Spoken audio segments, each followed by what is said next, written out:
یہ ہے برٹش پاکستانی جو کہ یوکے میں رہتا ہے اور اس کو 15 سال جیل کی سزا ہوئی ہے، اور یہ ہے اس کی ایک ساتھی خاتون، یہ بھی برٹش ہے اور یہ پاکستانی نہیں ہے، لیکن اس کو 18 سال جیل کی سزا ہوئی ہے۔ اب میں جب آپ کو بتاؤں گا کہ ان کا جرم کیا تھا تو پھر آپ سوچنے پر مجبور ہو جائیں گے کہ انسان ہی انسان کے لیے ایک درندہ اور حیوان سم ٹائم کیوں بن جاتا ہے۔ یہ جو پاکستانی برٹش پاکستانی لڑکا جس کی آپ تصویر دیکھ رہے ہیں، یہ اپنا جرم کر کے تو غائب ہو گیا تھا، لیکن یوکی کی پولیس نے جب دیکھا نا کہ یہ پکڑا نہیں جا رہا تو انہوں نے اس کی گرفتاری کے لیے 10,000 پاؤنڈ انعام رکھ دیا، اور اس کے بعد جناب اس کے لیے چھپنا مشکل ہو گیا، پھر اس نے خود ہی جا کے وہاں پر پولیس کو اپنی گرفتاری دے دی۔ تو اس ویڈیو میں اس سٹوری کی مکمل جلدی جلدی تفصیل سناؤں گا، لیکن اسی ویڈیو میں ہم آپ کو بتائیں گے کہ اس وقت یونان میں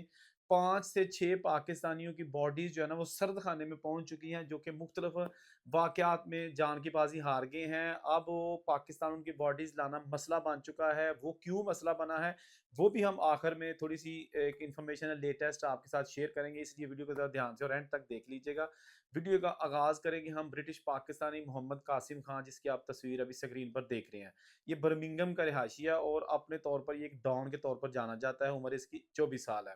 جو کہ بعد میں انویسٹیگیشنز آئیں اس کے مطابق یہ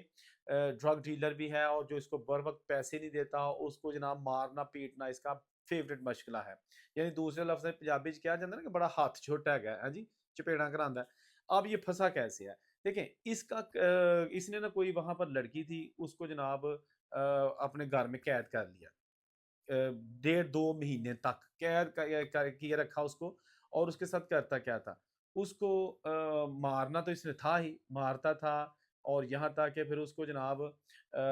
جو بلیچ ہوتی ہے وہ کہتا کہ نو پی جا، اس کے بعد یہ کہتا تھا کہ یہ جو کیٹ فوڈ ہوتا ہے جو بلیاں اور گھر کے کتے جانور نہیں کھاتے، بازار سے مل جاتا ہے، وہ دیتا تھا کھانے کے لیے۔ نتیجتاً اس خاتون کی حالت دن بدن غیر ہوتی گئی، اور یہاں تک کہ سم ٹائم جناب اس کے جو ہے نا بال ہے نا ان کو بھی اس نے جو ہے نا آگ پر رکھ کے نا تو جلانے کی کوشش کی۔ پتہ نہیں طرح طرح کا جو ہے نا اس پر ظلم کرتا، لیکن وہ کتنی دیر تک چل سکتا تھا، ایک نہ ایک دن ظلم تو بے نقاب ہوتا ہے۔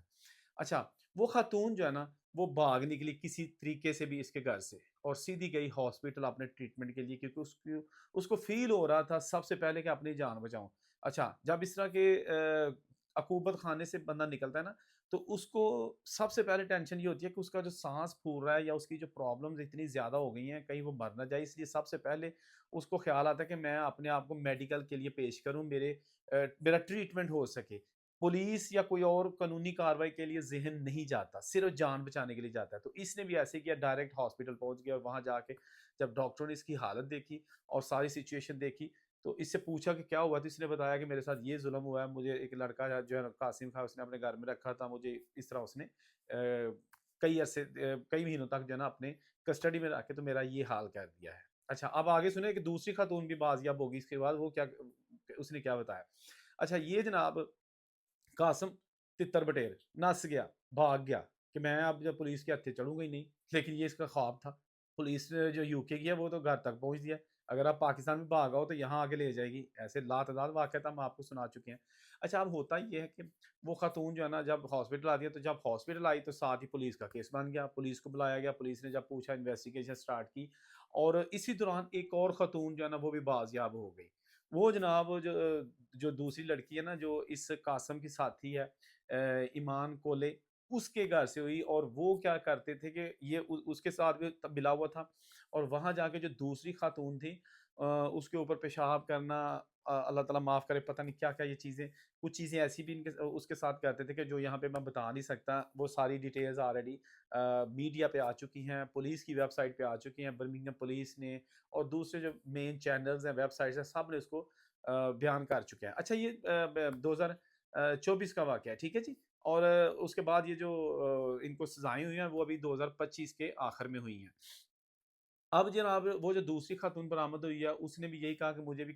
اچھا، کھانا نہیں ان کو دیتے تھے، بلی کتے کا جو کھانا ہے نا جو ان کی خوراک ہوتی ہے جو انسان کے لیے ممنوع ہوتی ہے وہ کھانے کے لیے دیتے تھے۔ اب کیوں ایسا کرتے تھے، اس کی دو وجوہات ہیں، ایک تو یہ کہ ان خواتین نے ان کے کوئی ڈرگ کے پیسے دینے تھے یا کیا کرنا تھا، ان کا لین دین کا سسٹم تھا جو کہ انہوں نے اکوبر خانے بنائے ہوئے تھے، اور نہ وہ ان کو چھوڑتے تھے نہ وہ ان کے پیسے واپس کرتے تھے، تو یہ سلسلہ جو ہے نا وہ چلتا رہا۔ اب دونوں خواتین آ گئیں، کیس مزید اسٹرانگ ہو گیا، مضبوط ہو گیا، ایویڈنس آگے، اور جب ان کے طبی معائنے کرائے گئے، ہر چیز جو خواتین وہ بتا رہی تھی وہی چیز ثابت ہو گئی. اور اس کے بعد پھر کیا ہوا کہ یہ جو قاسم خان تو بھاگا ہوا تھا، لیکن جو دوسری اس کی ساتھی شریک جرم تھی لڑکی ایمان کولے، اس کو گرفتار کر لیا گیا. ٹرائل چلتے رہے، سارا کچھ ہوتا رہا، لیکن ساتھ ساتھ پولیس قاسم خان کی گرفتاری کے لیے بھی پوری طرح چھاپے مارتی رہی، لیکن ان کو کامیابی نہ حاصل ہوئی. پھر انہوں نے جو کرائم ہینڈلر ہے یا سوشل میڈیا، وہاں پر اس کی تصویر، نام، پورا ایڈریس بتا کے تو اشتہار دیا کہ جی جو بندہ اس قاسم خان کو گرفتار کرنے میں مدد دے گا، ایک تو اس کا نام بھی سیگا راز میں رکھا جائے گا، دوسرا اس کو 10,000 پاؤنڈ جو ہے نا وہ انعامی رقم بھی دی جائے گی. تو اس طرح جب ایک سوشل میڈیا پر چرچا چلا، ہر بندہ جو ہے اس واقعے میں انٹرسٹ لینے لگا، اور بالآخر جب زمین تنگ ہونے لگی اس قاسم خان پہ، کیونکہ یہ بھاگا نہیں ہے وہاں سے پاکستان یا کسی اور ملک نہیں گیا، وہاں ایک جناب کسی پنڈ پنڈ جا کے نہ ٹارے ٹورے چھپیا رہا تھا، لیکن کنی دیر اس کے بعد جناب اس نے پھر اپنے آپ کو خود ہی پولیس کے حوالے کر دیا. اور پھر جب اس کا مکمل انویسٹیگیٹ کر کے چلان پیش کیا گیا تو عدالت نے اس کو ایک انتہائی گھناؤنا جرم قرار دیتے ہوئے، نفرت کا اظہار کرتے ہوئے اس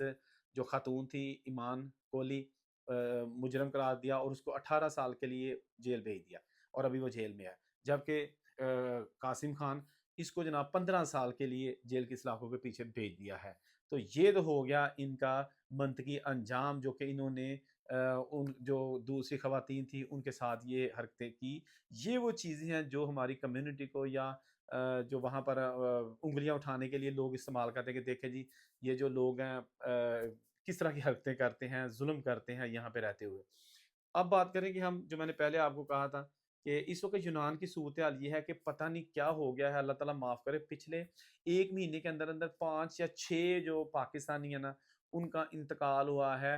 یونان کے اندر. اور ٹوٹل ابھی یہ جو سال چل رہا ہے، اس سال تقریباً 15 پاکستانی ہیں جو جان سے چلے گئے ہیں یونان کے میں مختلف واقعات میں. اچھا ان میں سے کچھ کی باڈیز جو ہے نا پاکستان آ چکی ہیں، لیکن ابھی بھی وہاں پر سرد خانوں میں کچھ ایسے پاکستانیوں کی باڈیز موجود ہیں جن کی شناخت نہیں ہو رہی. بیسیکلی تو وہ پاکستانی ہے، لیکن ثبوت ایسا کوئی نہیں مل رہا کہ یہ پاکستانی ہے، کیونکہ آپ کو پتہ ہے باہر کے ملکوں میں جب انلیگل بندا جس کے پاس کوئی ڈاکومنٹس نہیں ہے وہ زندہ ہے، اس کو اگر ڈیپورٹ کرنا ہو تو اس کے لیے بھی ثبوت چاہیے ہوتا ہے. یہ نہیں ہے کہ کسی اور ملک کا فار ایگزامپل انڈین بندہ ہے تو وہ پاکستانی بن کے جاسوسی کرنے پاکستان میں آ جائے کہ میں پاکستانی ہوں لیکن ثبوت میرے پاس کوئی نہیں ہے. ایسا نہیں ہوتا، کچھ نہ کچھ ویریفیکیشن ہوتی ہے، یا تو نادرا سے ڈیٹا اس کا چیک کیا جاتا ہے فنگر پرنٹ سے، یا کچھ نہ کچھ ہونا چاہیے، دین وہ ڈیپورٹ کرتے ہیں، ادروائز ادھر ہی پڑا رہتا ہے. تو یہ جو بندے جاں بحق ہوئے ہیں، محنت کش مزدور جو ہمارے بھائی وہاں پہ گئے ہوئے تھے، جس طرح بھی گئے ہوئے تھے، جب بھی گئے ہوئے تھے، اب جناب یہ وہاں پہ سرد خانوں میں پڑے ہوئے کیونکہ ان کی شناخت نہیں ہے. لیکن اس کے ساتھ ساتھ کچھ ایسے بھی پاکستانی ہیں جن کی شناخت موجود ہے، پتہ ہے یہ پاکستانی ہیں، ان کے پاسپورٹ بھی ہیں، سارا کچھ ہے، لیکن فلائٹس نہیں چاہ رہے. جو بھی ایران اور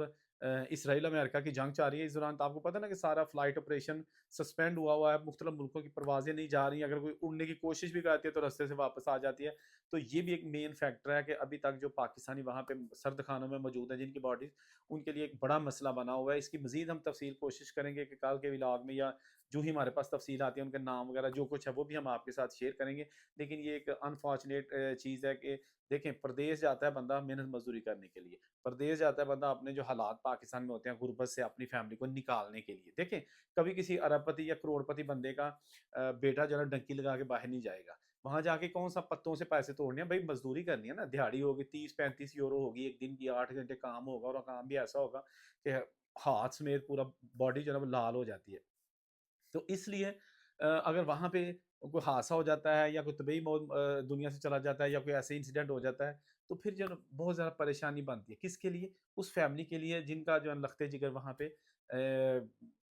آنکھیں بند کر جاتا ہے، ہمیشہ کے لیے اللہ کے پاس چلا جاتا ہے اور اس کی باڈی بھی نہیں آتی. تو اب ہم کوشش کریں گے کہ اس کی مزید تفصیلات سامنے آئیں تاکہ پتہ چل سکے ان لاحقین کو کہ شاید یہ کوئی لختے جگر جو کہ سرد خانے میں پڑا ہے، ان کا بیٹا تو نہیں ہے، ان کا بھائی تو نہیں ہے، ان کا شوہر تو نہیں ہے. یہ ساری تفصیل ہم کل انشاءاللہ پیش کریں گے. کوشش یہی ہوتی ہے کہ آپ کے لیے نئی نئی چیزیں ایسی لے کے آئیں جو اتھینٹک ہو اور جو اویئرنیس کے لیے کام آئیں، ایجوکیشنل پرپس کے لیے آپ کو بتائی جائیں. کسی کی پگڑی اچھالنا مقصد نہیں ہوتا، کسی کی ویڈیو بنانے کا مقصد یہ نہیں ہوتا کہ اب وہ ایک تو ہم جو جس بندے نے جرم کیا ہے نا اسی کی بنائیں گے نا جو آلریڈی میڈیا پہ آ چکا ہے. کبھی یہ نہیں ہوا کہ کسی کی پگڑی اچھالی جائے اس چینل پہ جس نے کچھ بھی نہیں کیا، گھر میں کوئی بندہ آرام سے بیٹھا اور بندہ اس کی تصویر لگا کے ایسے فضول سی ویڈیو بنا کے اور کرائم سٹوری بنا دے. ایسا نہیں ہے، ہر چیز ایویڈنس اور